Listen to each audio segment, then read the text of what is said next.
뉴스를 보면 이 전 세계를 움직이는 사람들이 종종 등장을 합니다. 한 나라의 대통령의 한마디로 전쟁이 끝나기도 하고 시작되기도 하고, 또 어떤 한 사람이 SNS에 올린 글 하나로 한 나라의 1년 예산과 맞먹는 돈이 순식간에 증발해 버리기도 하는 그런 뉴스, 여러분도 보신 적 있을 겁니다. 마치 이 세상은 부와 영향력을 가진 몇몇이 움직이고 있는 것 같죠. 오늘 우리가 읽은 이 에스더의 말씀도 이와 같아요. 한 나라의 왕이요, 자신의 권력을 보여주기 위해서 이 모든 것을 컨트롤하고 뭔가를 다 좌지우지하고 있는 모습을 보게 됩니다. 일반적인 서민의 입장으로 이걸 보면 사실 좀 불쾌하기도 하고 거북하기도 합니다. 우리는 그런데 이 성경의 말씀에서 무엇을 발견해야 하고 또 무엇을 발견할 수 있는지 오늘부터 3번에 걸쳐서 한번 나눠보도록 하려고 합니다. 그 첫 번째, 에스더 프롤로그 시간입니다. 우리가 이 에스더서에 기록된 내용을 제대로 좀 이해하기 위해서는요, 몇 가지 선행되어야 될 기본적인 사항들이 있습니다. 그 정보들이 좀 있는데 그것들을 좀 얘기하고 말씀을 이어나가도록 하겠습니다. 먼저 에스더서는 총 10장에 걸친 비교적 짧은 성경인데요. 이 10장에 걸친 성경이 짧다고 해서 그 기간이 짧은 건 아니에요. 이 에스더서는요, 약 10년간의 이야기가 이곳에 기록되어 있습니다. 약 10년. 그때가 언제냐면 페르시아라는 왕 제국이 전 세계를 다스리고 있었을 때의 일인데요. 기원전 약 480년경의 일입니다. 이스라엘이 북이스라엘과 남유다로 나뉜 것, 그리고 그 이후에 기원전 586년에 남유다가 바벨론에 의해 멸망당하죠. 그리고 바벨론은 바로 이 페르시아 제국에 의해서 멸망을 당합니다. 이 페르시아 제국이 통치하고 있었을 때의 이야기, 바로 이때의 이야기가 에스더서의 이야기인데요. 이 페르시아의 초대 왕은 우리가 익히 들어 알고 있는 고레스 왕입니다. 고레스 왕 하면 어떤 단어가 생각나죠? 고레스 칙령 생각나죠. 고레스 칙령이 뭡니까? 바벨론에 의해서 멸망당하고 그들의 포로로 잡혀갔던 유대인들을, 야, 이제 너희들 고향으로 돌아가, 너희들의 영적인 교양 예루살렘으로 돌아가라고 명령했던, 그런 칙령을 부어줬던 왕이 바로 고레스 왕이었죠. 그러니까 이스라엘 사람들 입장에서는 이게 굉장히 고마운 사람이에요. 자기가 다시 내 고향 본토로 돌아갈 수 있게 해줬으니. 자, 그런데 방금 우리가 얘기했던 그 유대인들이 바벨론에 뭘로 잡혀갔다고 했습니까? 포로로 잡혀갔다고 했죠. 그런데 이 포로는요, 여기서 말하는 포로는 우리가 생각하는 그 포로의 모습과는 조금 다릅니다. 자, 포로라고 하니까 이런 생각이 들죠. 노예 혹은 종, 이렇게 살아갔겠구나라고 생각이 들겠지만 그렇지 않아요. 예를 들면 다니엘이 바벨론에서 어떤 자리까지 올라갔죠? 바벨론에 포로로 잡혀갔던 다니엘이 어떤 자리까지 올라갔습니까? 지금으로 얘기하면 국무총리, 그리고 느헤미야, 우리 저번 주에 들었죠? 느헤미야가 페르시아에 어떠한 관직을 맡았습니까? 술 맡은 관원장. 그때 뭐라고 했죠? 이 술 맡은 관원장은 마치 대통령의 비서실장과 같다고 했죠. 그러니까 우리가 이 유대인들이 포로로 잡혀갔다라고 했지만 어떤 신분 상승의 제약이나 그들의 부를 축적한다거나 이 살아가는 데 있어서 전혀 제약이 없었다는 거예요. 그들이 능력이 있고 그들이 잘하는 것이 있었으면 그들이 충분히 여유롭게 살아갈 수 있었던 모습이 바로 이때의 모습이라는 겁니다. 자, 우리가 이걸 기억하면서 다시 얘기를 나눠보겠습니다. 이들은 비록 자신들이 예루살렘에서 쫓겨나서 뿔뿔이 흩어져서 살기는 했지만 나름대로 그곳에서 정착도 하고 어떤 부도 누리고 종도 거느리는 삶을 살았을 거라고 유추를 할 수가 있어요. 왜냐하면 자, 이런 이유 때문입니다. 고레스 왕이 이들이 다시 고향으로 돌아가도록 명령을 했죠. 너희들 다시 돌아가라고 라는 예루살렘으로 돌아갈 수 있어. 돌아가도 돼. 라고 명령을 했지만 이들이 모두가 돌아가지 않았어요. 자, 사실상 이스라엘 백성들, 유대인들에게는요, 자기의 영적인 고향 예루살렘으로 돌아가는 것이 너무나도 중요한 일이었습니다. 그래서 매일, 다니엘도 그렇게 기도했죠. 항상 예루살렘 쪽을 바라보면서 하루 3번씩 규칙적으로 꾸준하게 기도했던 사람이 다니엘이에요. 다니엘뿐만이겠습니까? 모든 유대인들이 그것을 염원하고 갈망했다라는 겁니다. 자, 당시 페르시아 전역에 흩어진 유대인들이 총 몇 명이었는지는 어떤 문헌에 나타나 있지 않아서 우리가 정확히 알 수는 없지만 학계에서는 이것을 최소 50만에서 최대 100만으로 보고 있습니다. 자, 그런데 이들이 이제 본토, 자신들이 살고 있던 땅으로 예루살렘으로 돌아가도록 명령을 받았어요. 그리고 이 사람들이 돌아갑니다. 자, 그러면 몇 명이나 돌아갔을까? 다행히도 이 숫자는 성경에 정확히 기록을 해주고 있는데요. 느헤미야 7장에 보시면 이런 말씀이 기록되어 있습니다. 누구누구의 자손 누구, 누구누구의 자손 몇 명, 누구누구의 자손 몇 명 해서 예루살렘으로 돌아간 사람들의 숫자를 정확하게 기록해주고 있어요. 자, 그 숫자가 4만 7천 명입니다. 그리고 그들이 거느리고 있던 종 7천 명과 함께 예루살렘으로 돌아갔다라고 해요. 그럼 총 몇 명입니까? 5만 명. 5만 명이 예루살렘으로 귀환했다라고 기록합니다. 좀 이상하죠? 아까 페르시아 전역에 몇 명의 유대인이 흩어져 살았다고 했습니까? 최소로 잡으면 50만. 자, 그런데 돌아간 사람은 몇 명이에요? 5만. 10분의 1 수준도 돌아가지 않은 거예요. 아니, 그토록 바라고 원하고 기도하고 갈망했던 그 때가 왔는데 다 돌아가도 이게 모자랄 텐데 10분의 1밖에 예루살렘으로 돌아가지 않았던 거예요. 자, 바로 이 사람들, 이 돌아가지 않은 사람들, 이 돌아가지 않은 사람들에게 전해진 말씀이 바로 이 에스더서입니다. 여러분, 유대인들에게 이 예루살렘 성전, 예루살렘의 의미는요, 우리가 생각하는 어떤 고향, 이런 의미 이상이었습니다. 오죽하면 지금도 전 세계에 있는 유대인들이 어떤 절기가 되면 다 모이죠. 다 예루살렘으로 모여요. 지금도 그래요. 그러니까 그 정도로 이 예루살렘이라는 곳은 너무나도 이들에게 중요한 것이고 돌아가야 할 곳인데 이때 이 유대인들은 돌아가지 않았다라는 거예요. 10분의 9가. 자, 그럼 이 돌아가지 않은 사람들은 어떤 마음으로 살고 있었겠습니까? 어떤 마음으로? 이런 마음 아니겠습니까? 늘 하나님께 좀 빚진 마음 아닐까요? 왜? 내가 그토록 돌아가길 원했죠. 아, 예루살렘을 내가 그토록 돌아가길 원하고 그곳으로 다시 그 땅을 밟기 원했으나 정작 그 시간이 왔는데 돌아가지 않아요. 무슨 이유 때문에? 각각의 이유가 있었겠지만 아마도 이런 겁니다. 종도 함께 데려갔다라고 하는 거 보면 아마 이 유대인들은 각각의 흩어져 있는 곳에서 나름 자리를 잘 잡고 살고 있었다라는 거예요. 나름의 부도 축적하고 나름의 살만한 대로 잘 살고 있었다는 거예요.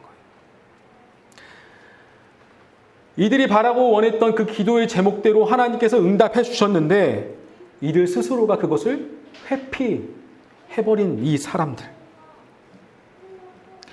이제는 하나님이라고 부르기도 또 여호와 하나님 나에게 이걸 허락해 주세요라고 기도하기도 굉장히 염치 없는 이 사람들에게 오늘 에스더의 말씀이 전해집니다. 우리가 이 사람들의 마음으로 이제 다시 이 에스더의 말씀을 읽어보는 겁니다. 자, 1장 1절 말씀을 우리가 함께 읽어보겠습니다. 1절 말씀 성경책을 보시고 1장 1절 말씀이에요. 시작. 이 일은 아수에로 왕 때에 있었던 일이니 아수에로는 인도로부터 구스까지 127지방을 다스리는 왕이라. 자, 말씀의 시작은 언제라고 합니까? 아수에로 왕 때라고 기록합니다. 아하수에로 왕이 누구냐면 우리가 방금 언급했던 고레스 왕이 있죠. 이 고레스 왕이 이 페르시아의 1대 왕입니다. 그리고 이 아하수에로 왕은 4대 왕이에요. 그러니까 그때로부터 시간이 몇십 년은 흘렀을 겁니다. 자, 이때는 말씀에도 나와 있듯이 페르시아가요, 인도로부터 구스 땅, 그러니까 지금으로 따지면 에티오피아 나라거든요. 이때까지 그곳까지 통치하던 이 시기예요. 127 지방을 다스리던 때라고 하는데 이 정도의 면적이 어느 정도냐? 바로 이 정도입니다. 페르시아가 당시에 통치했던 그 구역이에요. 굉장히 크죠. 소위 말하는 페르시아의 리즈 시절입니다. 전성기, 최고의 전성기입니다. 이때를 통치하고 있던 왕이 바로 아하수에로입니다. 자, 그런데 아하수에로 왕이 누굴까? 심심치 않게 들어본 이름이긴 한데 딱 누구라고 연상되기에는 조금 어렵죠. 그러면 이 왕의 이름을 이렇게 우리가 바꿔서 불러보면 어떨까요? 크세르크세스. 누군지 좀 연상이 되시나요? 영화 300에 나오는 나는 관대하다면서 대머리 왕 있죠. 물론 그 사람 대머리는 아니겠지만 그 왕이 바로 아하수에로 왕입니다. 왜 크세르크세스라고 하지 않고 아하수에로라고 했나? 그 이유는 간단합니다. 우리가 알고 있는 베드로 있죠. 예수님의 제자 베드로. 이 베드로의 뜻은 반석이죠.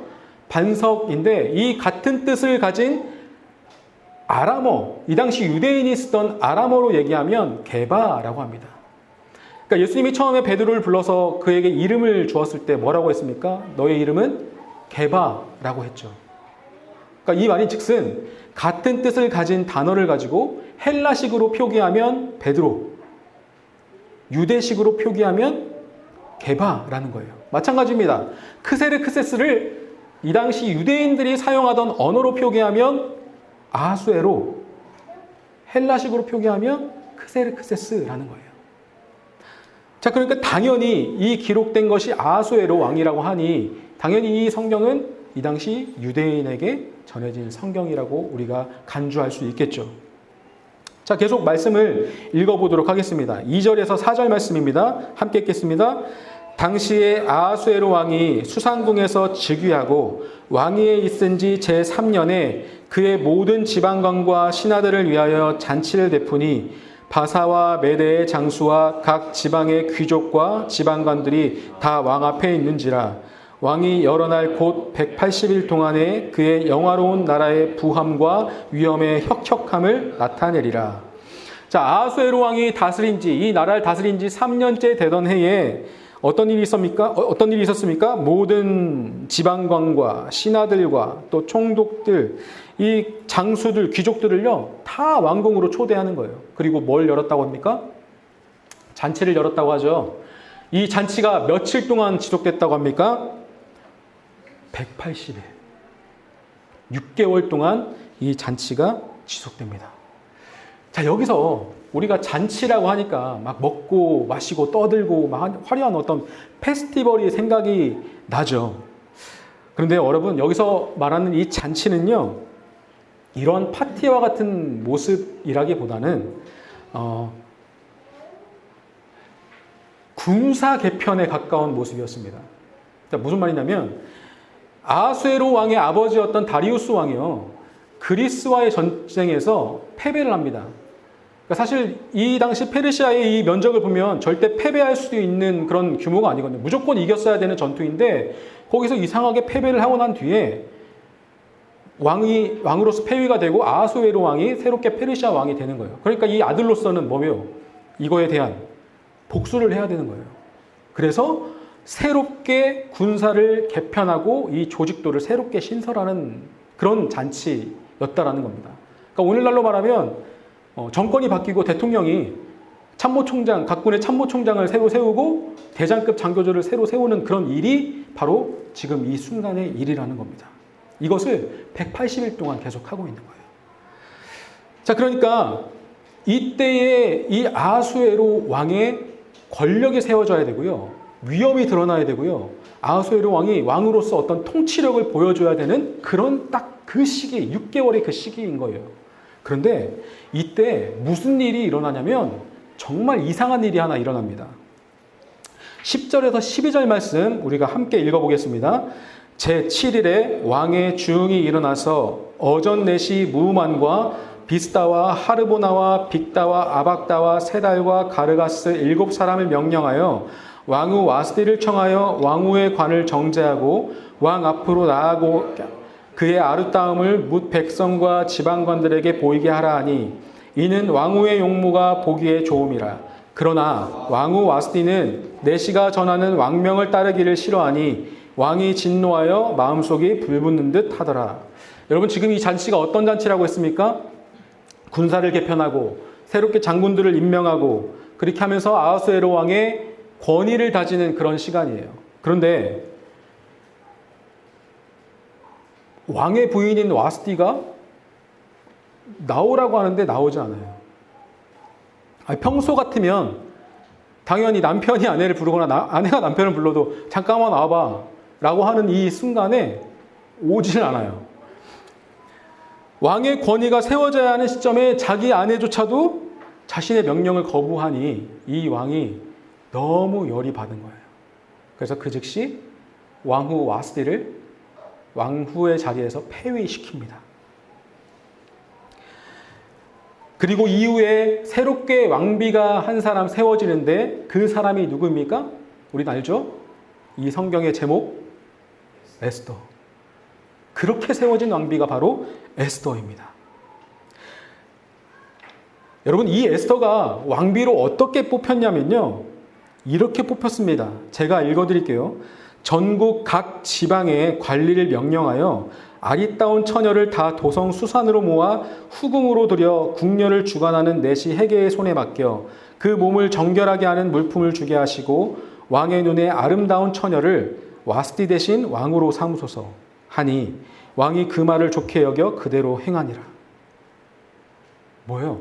아까 봤던 그 큰 영토에서 각 지방에 있는 아리따운 여인 한 사람 한 사람씩을 다 불러 모으는 거예요. 그래서 거기서 가장 아름다운 사람을 왕비로 세우는 겁니다. 쉽게 말해서 미스 페르시아를 연 거죠.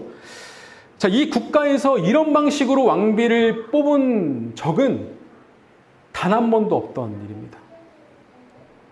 심지어 에스더는 우리가 이후에 살펴보겠지만 고아에다가 페르시아인도 아닌 유대인이에요. 그러니까 세상의 기준으로는 절대 왕비에 오를 수 없는 사람이 오늘 가장 대국인 페르시아 제국의 왕비가 되었다라는 겁니다. 에스더서는 바로 여기서부터 본격적인 이야기가 시작됩니다. 자, 여러분, 여기까지 우리가 이 에스더서의 몇몇 정보들, 또 이 말씀들을 보면서 한 가지 다른 구약 성경과는 다른 부분이 있다라는 것을 혹시 눈치채셨습니까? 구약 39권 중에 아가서와 이 에스더서에서만 있는 굉장히 특별하고 특이한 특징이 하나 있어요. 그 특징이 뭘까? 그것은요, 이 성경엔 하나님, 여호와라는 주님을 지칭하는 단어가 단 한 번도 쓰이지 않았어요.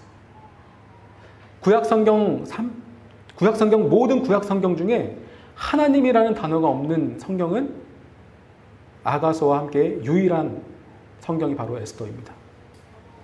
왜 그럴까요, 여러분? 왜 하나님의 이름이, 왜 여호와의 이름이 이 성경에 쓰여 있지 않을까? 저는 이렇게 생각합니다. 이 당시 에스더서를 읽게 된 수신자가 누구라고 했죠? 예루살렘에 돌아갈 기회를 얻었음에도 불구하고 돌아가지 않았던 사람들. 그 약속의 땅으로 가기를 주저했던 사람들. 그게 어떤 이유에서든지 그냥 그 자리에 안주해버린 사람들입니다. 그리고 그렇게 세월을 계속 흘려보낸 사람들이에요.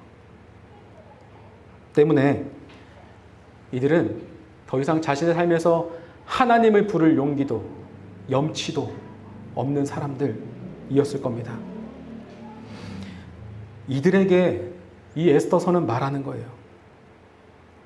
하나님의 이름이 한 번도 언급되어 있지 않지만 내가 지금 여기서 일하고 있다라는 겁니다. 너희들이 잊고 살아가고 너희들이 감히 부르지 못하는 그런 염치 없음으로 살아가지만 나는 지금 여기서 일하고 있다라는 거예요. 생각해 보십시오. 인도에서부터 에티오피아까지 이르는 이 127지방을 다스리는 이 세상에서 강력한 페르시아 제국에서 왕이 부르는데 왕비가 나타나지 않아요. 또 그 이후로 왕비는 폐위되고 생각하지도 못한, 상상하지도 못한 방법으로 새롭게 왕비가 세워져요. 가장 아름다운 미모를 가진 사람을 뽑습니다. 그런데 또 거기에서 가장 아름다운 미모를 가진 사람이 하필 부모가 없는 유대인 에스더예요. 그리고 이 에스더를 통해서 하나님께서는 놀라운 구원의 역사를 계속해서 이제 말씀해 가실 겁니다. 여러분, 이것이 다 우연일까요? 우연? 세상에 있는 사람들은 기가 막힌 우연이다 라고 얘기할 수 있죠. 하지만 이 당시 유대인의 눈에선 어떻게 보이는 거예요? 하나님이 일하고 계시는구나. 하나님이 감독하고 계시는구나 라고 보여지는 겁니다. 에스더서는 하나님이 언급되어 있지 않아도, 하나님이 이곳에 기록되어 있지 않아도 지금도 여전히 이 모든 것을 감독하시고 관리하시는 분이 바로 하나님이시다라는 것을 보여주고 있는 겁니다. 이것이 이들에게 어떻게 들렸겠냐면, 너희들이 지금 약속의 땅에 있든 약속의 땅에 있지 않든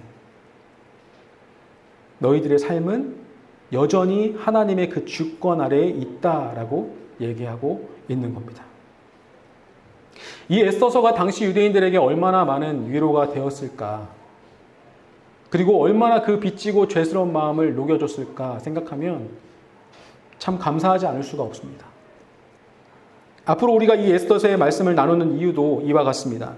오늘날도 세상의 모든 일들이 마치 부와 권력과 영향력을 가진 몇몇이 이끌어가는 것 같고 또 그렇게 움직여져 가는 것 같지만, 하나님의 이름은 온데간데 없는 것 같지만 여전히 이 세상은 하나님께서 통치하시고 관리하고 계시고 감독하고 계신다는 그 믿음을 우리가 이 에스더서에서 발견할 수 있을 겁니다.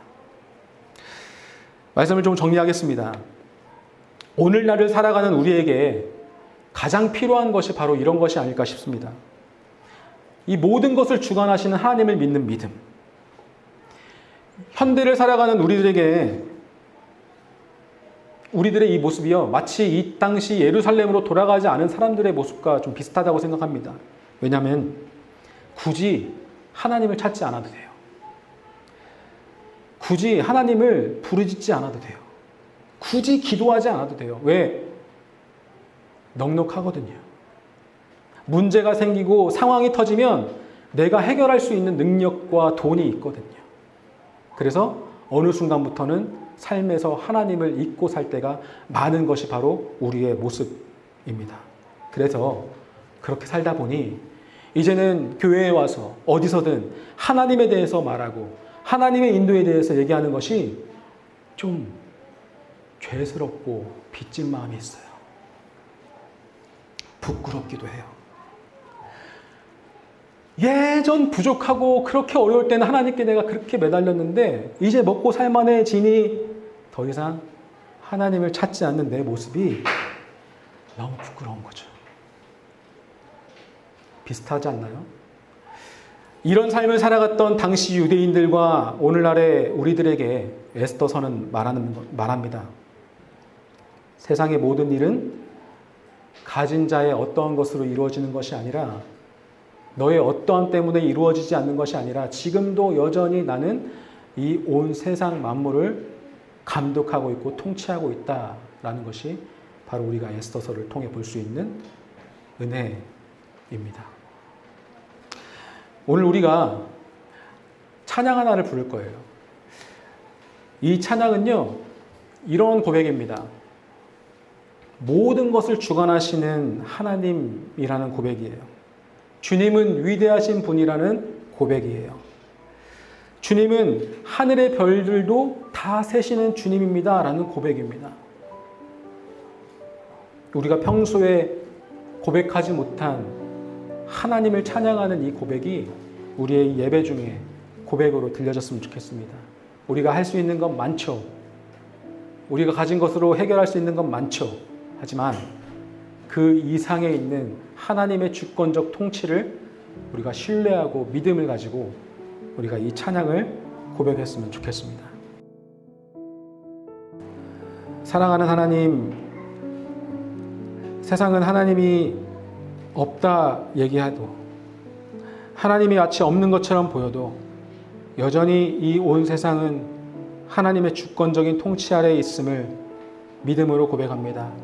우리가 하나님을 잊고 살았을 때에도, 우리가 하나님 앞에 나아가지 못했을 때에도 여전히 우리를 위하여 가장 좋은 것을 준비시켜 주시고 예비시켜 주신 주님의 그 통치와 감독을 우리가 믿음으로 고백합니다. 이제는 우리가 매일매일 내 평생에 하나님을 잊어버리지 않고 우리를 통치하시고 보호하시고 가르쳐 주시고 은혜 주시는 그 주님의 귀하신 뜻을, 또 귀하신 그 사랑을 우리가 기억하며 살아가길 원합니다. 주님, 그렇게 인도하실 주님을 신뢰하고 기도하오니 주님 이 기도대로 주님과 영원히 함께할 수 있도록, 그렇게 살아갈 수 있도록 인도해 주시옵소서. 감사를 드리며 사랑하는 예수 그리스도 이름으로 기도합니다. 아멘.